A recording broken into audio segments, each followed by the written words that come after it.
Assalamualaikum warahmatullahi wabarakatuh.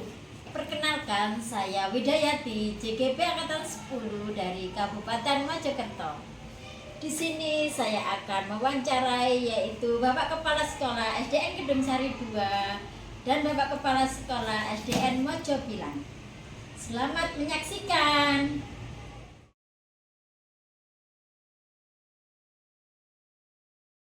Assalamualaikum Pak Yuli. Waalaikumsalam Bu Wida. Bu Wida, wonten napa Bu Wida?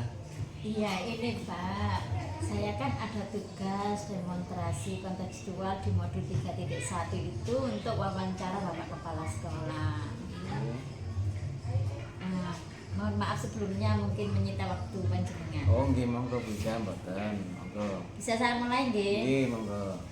Begini Pak, selama ini bagaimana Bapak dapat mengidentifikasi antara kasus rujukan moral sama dilema etika Pak? Oh nggih.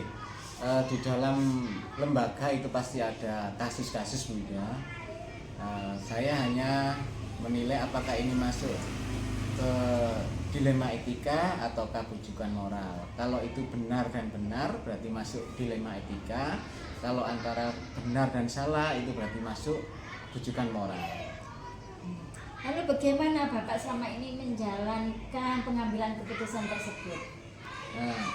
Dalam menjalankan pengambilan keputusan pasti saya dahulukan mencari data dulu, kemudian siapa saja yang terlibat, kemudian fakta-fakta apa saja, kemudian menganalisa apakah kasus ini masuk dilema etika atau rujukan moral. Seperti itu.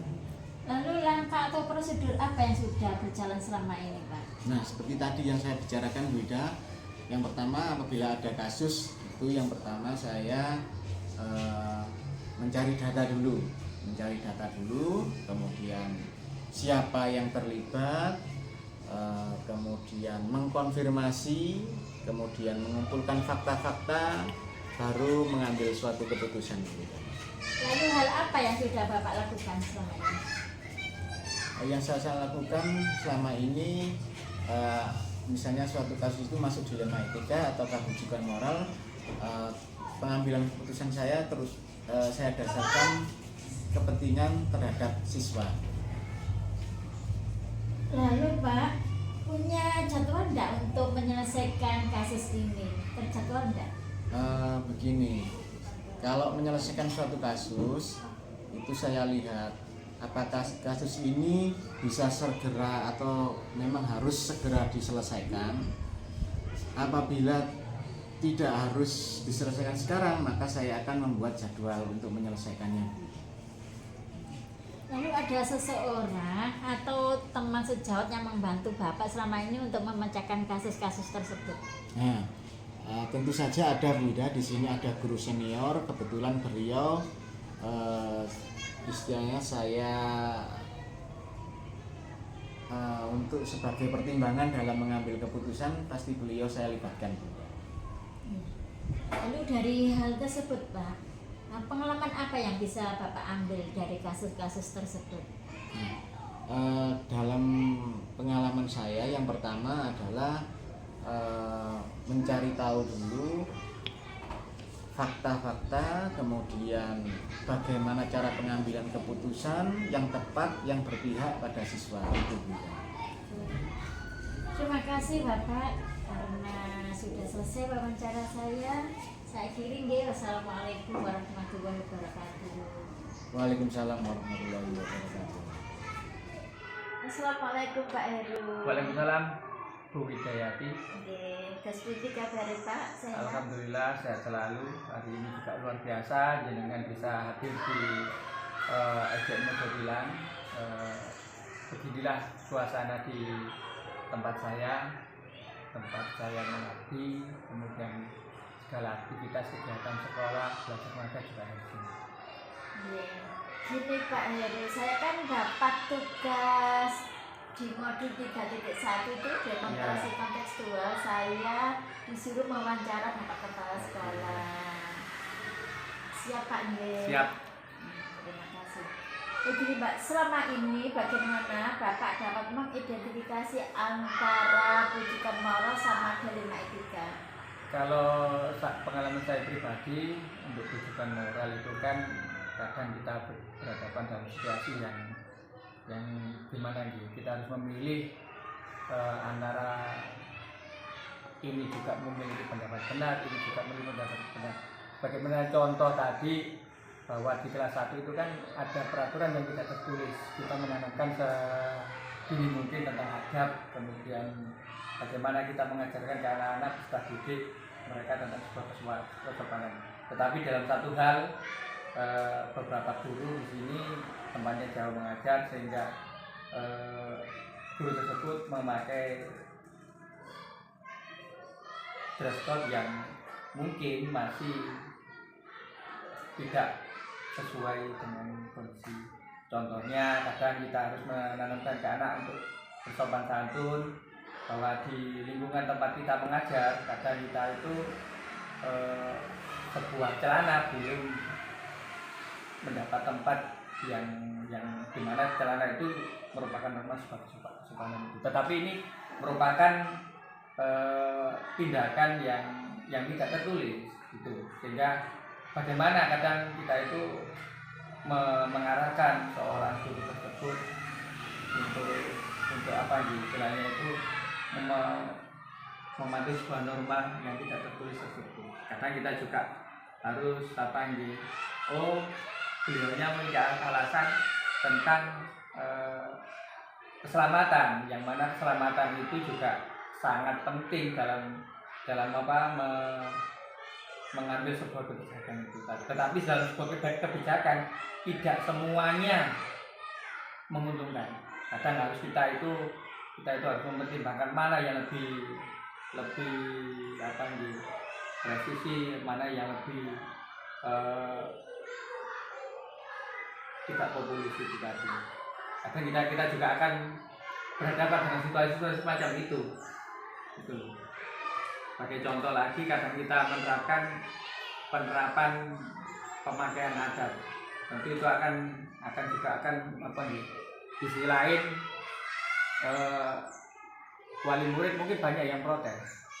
Tetapi bagaimanapun sebuah kebudayaan itu harus kita yang melestarikan. Jangan sampai kebudayaan itu kita tidak menguri-uri dalam bahasa Jawanya, tetapi begitu orang lain mengklaim, begitu orang bangsa lain mengklaim, kita baru bertindak. Nah itu yang menjadi ganjalan atau kita dalam mengambil sebuah kebijakan. Terus bagaimana Pak untuk menjalankan keputusan tersebut? Dalam menjalankan keputusan tersebut, satu, kita kembali lagi ke hati nurani kita, karena kita mengambil sebuah kebijakan itu juga akan bertentangan dengan mungkin alasan-alasan tertentu, sehingga kita tidak bisa mengambil kebijakan yang populis itu tadi. Bagaimanapun kita kembali lagi ke diri kita. Kita mengajarkan ini, sekolah itu kan barometer tentang perkembangan sebuah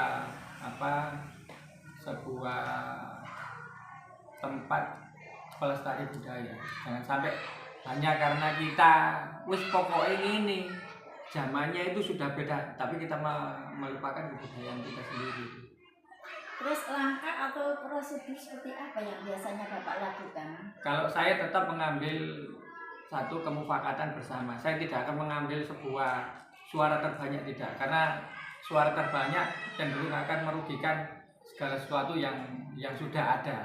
Contohnya itu tadi, kita memakai pakaian adat, mungkin itu akan memberatkan sebagian orang, tetapi kalau kita berkaca, siapa yang akan menguri-uri budaya kita kalau tidak sekolah kita sendiri?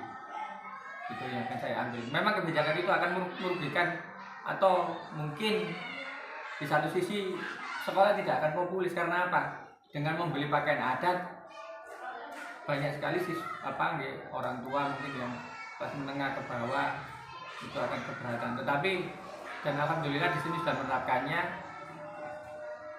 dan semuanya jalan. Begitu mereka menerapkan,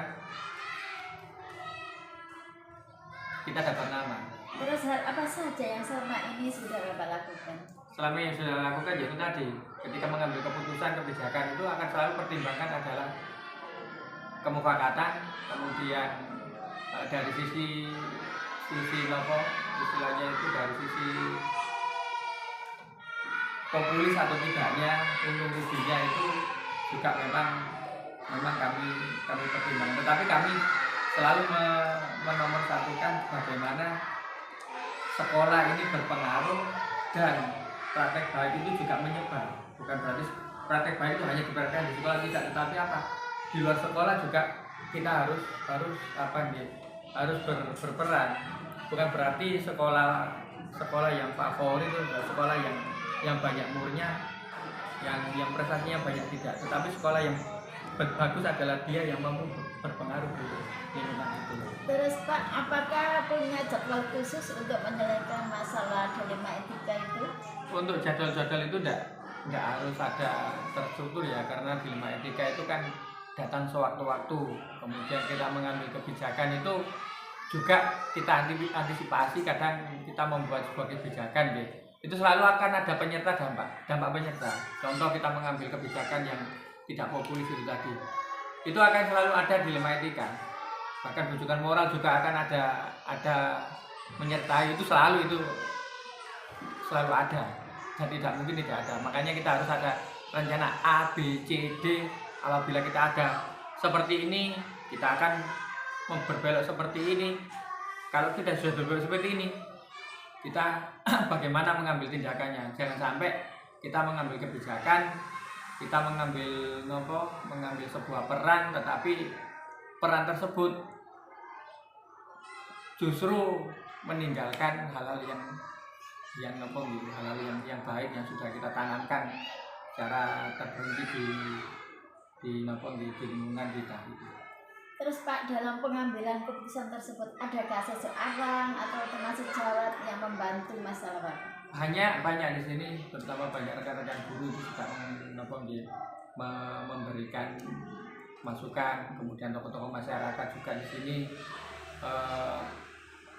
banyak memberikan kritikan, saran itu, sehingga kadang kita dikritik itu jangan sampai kita itu membalas, tapi ada waktunya kita itu membalasnya ada.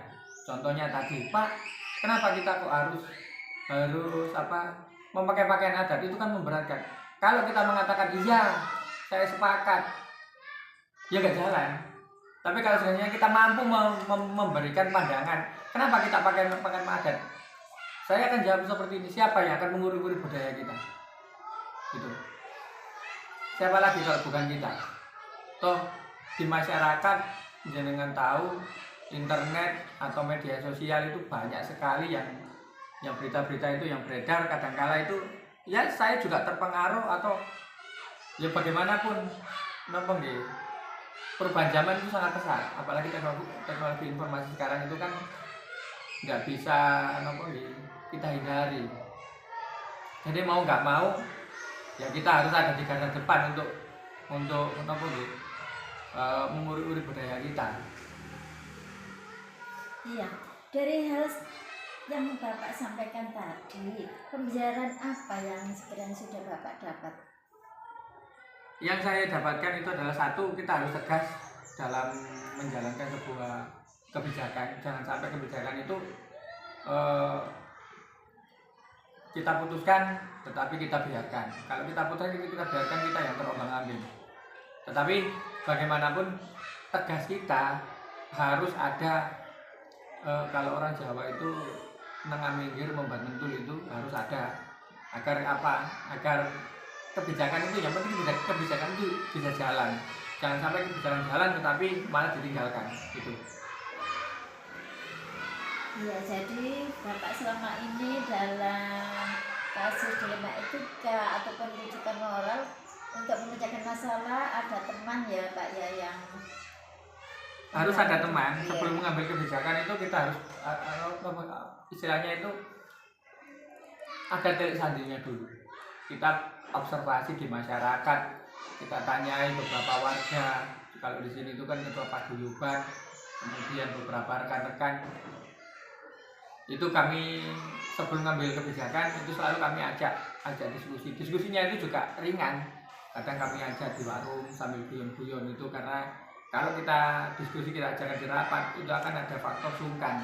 Kalau dengan faktor sungkan, kebijakan akan jalan. Tapi kalau di warung kita sambil cangkruk, bahkan sambil non sewu berkata kasar atau apa, kita di situ bisa masuk. Tetapi dalam mengambil kebijakan seperti itu tadi, kita harus menimbang, memilah bagaimana kok di sini kemudian, sehingga kita menyiapkan sebuah rencana A, B, C, bahkan sampai Z. Kalau perlu memang A1, A2, itu seterusnya itu harus ada agar kebijakan itu bisa goal.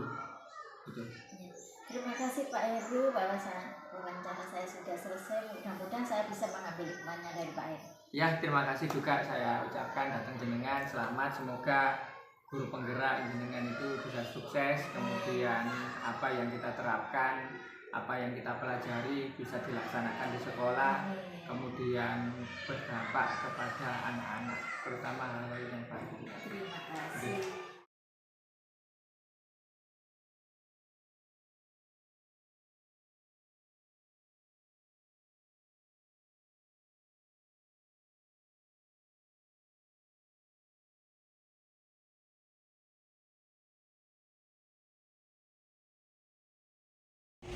Terima kasih sudah menyaksikan video kami. Saya akhiri, wassalamualaikum warahmatullahi wabarakatuh.